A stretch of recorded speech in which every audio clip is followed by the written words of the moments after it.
Hey guys, welcome back to the channel. In this tech tutorial video, we're going to show you how you can change the family name in the Cozi Family Organizer app. So let us dive into this. So guys, navigate to the Cozi app. I'm going to access it through the web application, but you can do this also on the mobile app.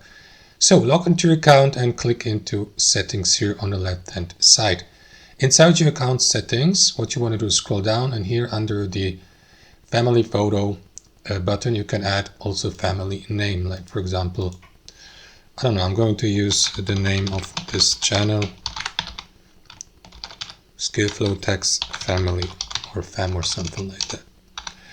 And that's it guys. So what you want to do after that is as you can see, you don't need to click into any save button.